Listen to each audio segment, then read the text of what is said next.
Proceed, ma'am, and you have 2 minutes. Salamat po, Mr. Presiding Officer. Para sa Counsel for the Defense, Mr. Presiding Officer, just for clarity, ano pong relevance nung video na ipinakita ni Attorney Zuleika Lopez? Sinasabi po ba ng depensa na yung mga alleged threats o alleged incitements ni VP Duterte ay prompted nung detention ni Attorney Lopez? Yes, Your Honor. There was a systematic oppression made by the House of Representatives dating back from their even before their mini trial, Your Honor. The committee headed by Representative Joel Chua began investigating the Vice President and her people, even when Attorney Zuleika Lopez was being interviewed by the House Committee of Quadcom Committee, Your Honor. Even if she was answering the questions faithfully and to the best of her ability, she was cited in contempt, detained. Her lawyer was not allowed to be with her when they were trying to detain her in the women's correctional facility, Your Honor. So, Mr. Presiding Officer, Counsel for the Defense, position po ba ng depensa na pwedeng palampasin ng alleged grave threats kung may masasabing lehitimong dahilan para magbanta? Your Honor, that is not the point. No. Mr. Presiding Officer, I am making a point through my question and I am asking the good counsel for the defense dahil sinabi nila there was a systematic oppression that yes, yan po ang nag-prompt nung alleged grave threats and alleged incitements ng Vice President na prompt po ng detention ni Attorney Lopez na kanyang inilarawan sa ipinakitang video kanina. Kaya itinatanong ko kung yan ba ang posisyon ng depensa na pwedeng okay lang or pwedeng tanggapin ang grave threats kung may masasabing lehitimong dahilan para magbanta. Yes, Your Honor. Before counsel Yes, for Mr. Presiding responded answers, although he already answered in the affirmative, No, Your Honor. I was just referring to before. we'd like to remind the senator judges to be cautious in making counsels for either party make conclusions of law and fact. Instead of presenting evidence through a witness they will present or through direct, cross, redirect, or recross. Because if he answers Senator Judge Ontiveros, that would effectively place on record a conclusion of fact and law, not drawn from a witness, which they can very well do so during their closing remarks. And when I allow him to speak by way of repartee to the peroration yesterday and discussion yesterday by counsel for the prosecution. But other than that, as agreed with some of the senator judges, we would try to limit the answers of the counsels for the parties. With your indulgence, Senator Judge Ontiveros, please. I submit, Mr. Presiding Officer. May I Comply as best we can, Senator Judge Marcos. Same Senator Judge Alan Cayetano, Peram ng GG. what is your pleasure, sir?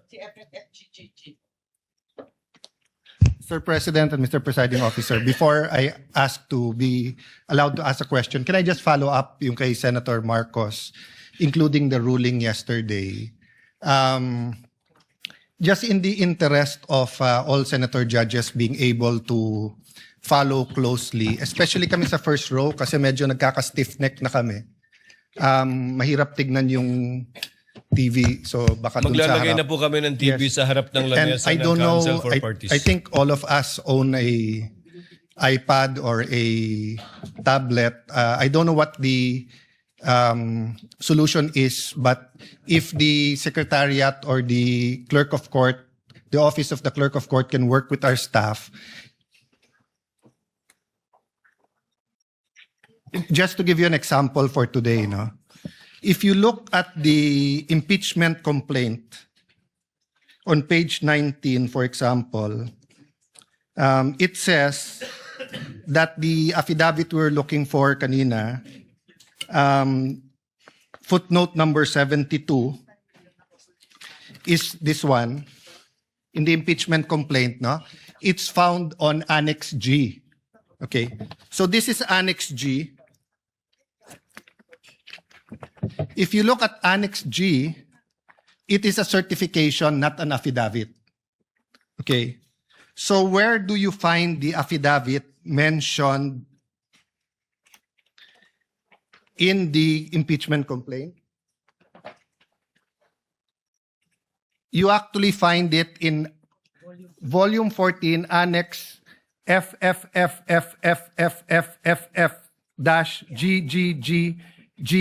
FFFFFFFF-GGGGGGGGG.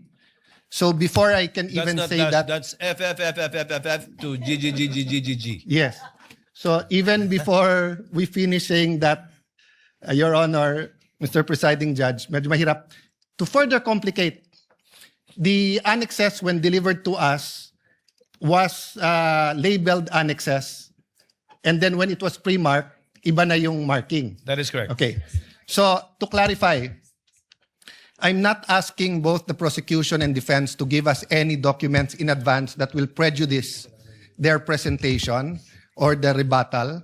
I do understand that it has to be offered, but to speed things up and to make sure we understand, in the same manner that they're asking the witness to examine it, maybe we can be given a copy to examine at the same time, whether digital or actual copy. I don't want to impose upon them to print 24 copies. But again, anyway, it's Wednesday. We have Thursday, Friday, Saturday, Sunday for our staff and the clerk of court to meet. I So think we already have a solution for you, Senator Judge Cayetano, as well as for Senator Judge Marcos. We will be furnishing the parties either via soft copy to your respective iPads or laptops, or we will enter their official emails as well.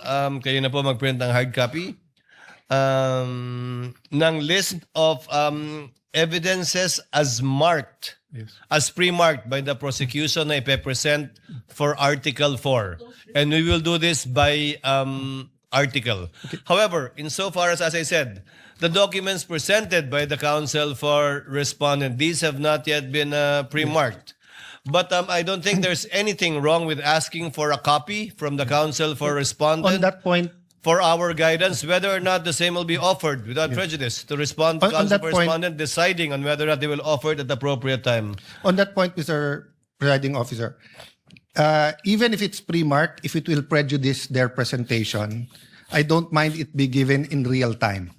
And same, no? If it's being used on cross or recross on rebuttal and hindi to na pre-mark, as long as real time, para lang we can process it. If not, we have to review afterwards and it messes up our preparation for the hearing the next day, no? Is that possible for the parties once the roles are reversed? May I get a response Honor. from the counsel for respondent? Your Honor, first we'll clarify everything that was showed today was pre-marked by the respondent. That's not my understanding because the DOJ letter you pre-marked is different from the DOJ letter that we have pre-marked. But we'll verify. So everything was pre-marked, Yes, Your Honor. but you presented a document that was not pre-marked either by the prosecution or the defense. Walang marking eh. I presented all that. So if were it was marked, Your Honor.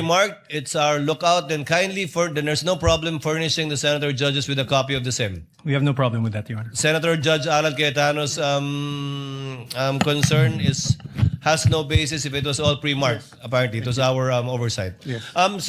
Counsel for the prosecutors, would that be possible Yes. to furnish it? I think what counsel for respondent did earlier helped us out a lot. Furnish plastering it on the screens, whatever affidavit you were presenting. I think counsel for the prosecutors should do the same. Yes, Hindi naman Mr. bawal Presiding Officer. magkopyahan dito eh. Okay lang. Senator Judge Cayetano? Thank you. Yeah, and just to clarify, the 2 minutes is the question, not including Yes, the yes, of answer. course. No? You have 2 minutes if you want to If start they- with asking questions. Yes, if they ask to repeat the question, please don't count that. No, 2 minutes is long with short questions, but many of us want to get to the bottom of it, end up only asking one or two questions. So just a little bit liberality. We will be lenient, Yes. Thank you. Senator Judge you Alan very much. Cayetano. You may Appreciate it. proceed, sir. You have 2 minutes. A question for the witness, and maybe to put all of us in check, I don't mind if any of the counsel says na medyo hindi maayos yung question. I mean, given what happened yesterday and today, and there are questions that could prejudice the case either way. As long as we call each other out respectfully, to the both counsels, you cannot correct a senator judge, but I don't mind if you think it prejudices. That's your duty to your client. Yes, sir. So this isn't the start of the 2 minutes yet. Sa magandang hapon, Mr. Witness. Good afternoon, Your Honor. Medyo mahaba na yung pag-upo mo dyan, but allow me a few questions. No? Yung circumstance lang, so paano nagsimula yung investigasyon na na-involve ka? Were you from the start o hindi? At written instructions ba to? O sinabi, oy, may investigasyon tayo. Just konting clarity, paano na-umpisa yung specific investigation? And was it based on the November 3 video? Tama ba? November 23, Your Honor. Okay. It all started, I received a phone call, sir, from my executive officer that there is a video wherein there is a statement given by the Vice President, which is classified as threat. And I was tasked and assigned to investigate the case, sir. Okay. So basically, ganun yung pagkasabi na I'm tasking you to look at the video, investigate. Yes, Your Honor. Were you working alone or with a group? With a group, Your Honor. NBI group. Yes, Your Honor. And was this is there an interagency also or just purely NBI? Don't have personal knowledge. Maybe our chief, sir, has the Okay. knowledge on that, sir. Yes. No, that's all I asked for naman, yung personal knowledge. Yes, Your Honor. So pakiulit mo yung sinabing, how exactly sinabi sa'yo na tignan mo yung video, imbestigahan mo, or may statement? So, To be specific, sir, as far as I remember, may statement si Vice President regarding the November 23 press conference na kung saan may pagbabanta na naganap, Okay. pakiimbestigahan. pakiimbestigahan. So, ganun ka-general. May Yes po. pagbabantang naganap, pakiimbestigahan. Yes po. And you proceeded by watching the video. Yes, Your Honor. And when you watched the video, you got to the part na may pagbabanta. No, Your Honor, I first don't know which part of that. So, you watched the whole video, of course. First, the clippings, Your Honor. Okay.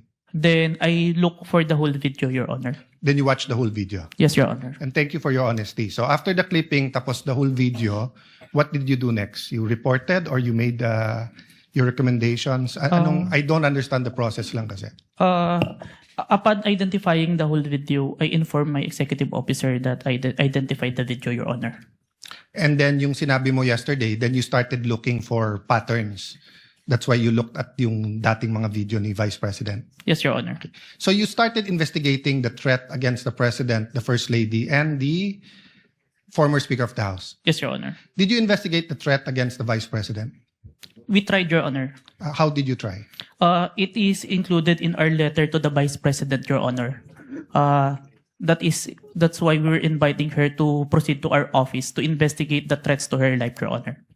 How about the vlogger who asked her about Oplan or whatever they call that Romanov? Did you invite them? Yes, Your Honor. And did they testify? The Princess Maui did not appear, Your Honor. Did not appear. Did you also look for previous videos that are threatening to the Vice President? We look on the Romanov part, Your Honor. Okay. But we identify a different person who first mentioned the Romanov, Your Honor. Did you coordinate with the PSG? I have no personal knowledge, Your Honor. You yourself? Yes, Your Honor. Maybe our chief, Your Honor. Yeah. But you are aware that the primary responsibility of protecting both the President and the Vice President is the PSG? Yes, Your Honor. So isn't it fair to say that any investigation against a threat to the first family, the president or the vice president, you would normally ask the PSG if they received any threat? I have no personal knowledge, Your Honor. No, I'm asking, hindi ba normal sa investigation kung sino yung primary agency na taga-protekta na lumalaban dun sa threat, ay tatanungin natin. Yes, Your Honor. So bakit hindi tinanong ng NBI ang PSG? Or in your case, why didn't you ask the PSG? Maybe it can be answered by a chief, Your Honor. No, I'm not. I will ask your chief also. I'm asking you, when they said, look at this, you looked at other videos, you tried to get Princess Maui, you tried to get the vice president, but you didn't contact the PSG for the first lady, for the president, and for all you know, the PSG will tell you right there and there, the threat is real, or the PSG will say, politika lang yan. Diba? Both the vice president and the president are protected by the PSG. So why wasn't so nakalimutan lang or wala sa procedure nyo or Your Honor, there is already a statement from the National Security Council, Your Honor, that it is an active threat, Your Honor. That's why we start investigation. yes, and the primary group that will know if it's an active threat is the PSG. So if this was the United States, it will be the Secret Service. So whether the FBI or the CIA, state troopers, the federal marshals, kung sino man mag-iimbestiga, parati nilang tatanungin yung Secret Service. So I'm just curious why we did not ask the PSG input. Kindly wind up, Senator Cayetano. Senator Okay. Judge Cayetano. So my last question is, how did you characterize the threat of the Vice President to the President? Given that ang exact words niya, huwag kang mag-alala ma'am sa security ko kasi may kinausap na akong tao, sinabi ko sa kanya, kapag pinatay ako. So that I'll be fair to you and not vague, no? Did that phrase, kapag pinatay ako, have any bearing in your investigation? Yes, Your Honor. And what was that bearing or thoughts in your mind? First of all po, dun sa statement, may nakausap na po. It already took place before pa yung mangyari yung meeting. And nung Excuse me. condition, I'm not talking about yung may kinausap Apo. na para pumatay. Ang sinasabi ko, yung sinabi niya na pag pinatay ako. yes, Your Honor. How did that affect your investigation? There is a condition na kapag pinatay siya. But as we can see, it's only applicable if there is only two parties. The statement make a loophole wherein a third party can use that na kapag namatay si BP, ma-execute ngayon yung statement ni BP na may nakausap na siya without the participation of the one mentioned, the President, the First Lady, and the Speaker of the House, Your Honor. That's fair. But what I'm saying is that in your reports, did you characterize it as a conditional threat? Kasi kung hindi naman siya pinatay, the logical implication is that there's no threat against the... So I'm not saying it's not illegal, immoral to contract a killer. Ha? I'm just trying to follow the logic na pag sinabi kong pakukulong kita, Mr. Witness, pag nagsinungaling ka under oath, then it's actually not a threat. It's a legal... I'm just telling you the law, di ba? Pero pag sinabi kong pag hindi ka sumunod sa akin, anuin kita. So that's my last question lang. So how did you characterize that? It wasn't a conditional in your mind because may kinausap na? Even with or without, sir, it's still considered a threat as long as the I person... have no doubt there. I'm just asking, is it a conditional threat?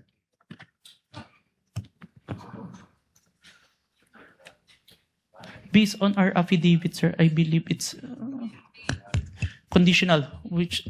Based in your affidavit. But your initial assessment, yung personal mo as an investigator, this is an investigation of the whole NBI, but yung personal mo.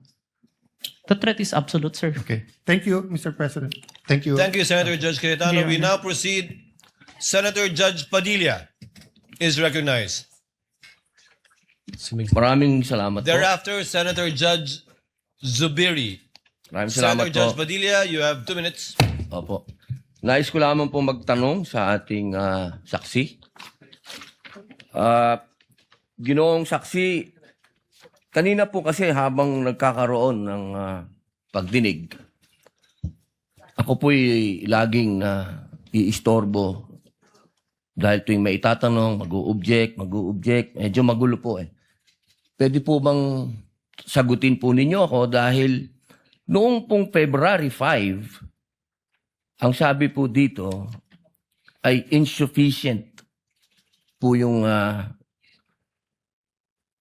hindi dapat makarating na sa preliminary investigation. Tama po ba? February 5 po yon. May certification, sir. Yes po. Opo. Tapos nung February 14, naging sufficient na for conduct of preliminary investigation. Nasagot po ba yung 7 na sinabi dito na para, ang sinasabi po kasi dito nung February 5, merong 7 na kulang. I believe so, sir. That's why we have received a certification, sir. Ayun. Kasi po, parang narinig ko kanina, hindi po naibigay yung original copy nung sinagawang interview kay Vice President Sara Duterte. Yung original po, na kopya, kung sino po yung nag-record. Wala po kayong affidavit? Meron po ba kayong affidavit na nakuha nyo? Yes, sir. Ako po yung ang inire-request po ng DOJ dyan is affidavit po nung nag-screen record, which is my affidavit, Your Honor. Meron po siyang affidavit? Ako, sir. Ako po yung nag-execute, sir. Hindi po yung mismong tao? Yes po. Ang hinihingi po kasi ni DOJ is kung sino yung nag-screen record through OBS, sir. Hindi po yung mismong tao. Yes, Your Honor. Kayo lang po yung nag-affidavit. Yes, Your Honor. Pero meron po kayong ng pagkakataon ba na nakausap niyo yung tao at nagbigay siya ng affidavit? May I clarify, Your Honor, if sinong tao yung tinutukoy? Yung nag-record po. Ako po yung nag-record through OBS, sir. Hindi po. Yung mismong nag-record po kay Inday sa Vice President. Nakausap niyo po ba? Yung raw file po. Kasi napakahalaga po nun. Kasi doon po natin malalaman kung original ba o hindi. The video itself, sir, is publicly available. That's why I performed the recording, sir. Opo. Pakisagot na lang po, mahal na saksi, kung nakuha niyo po ba yung original. Yung original, hindi po yung galing sa internet. The original, no, sir. Yun lamang po. Maraming salamat po. Thank you.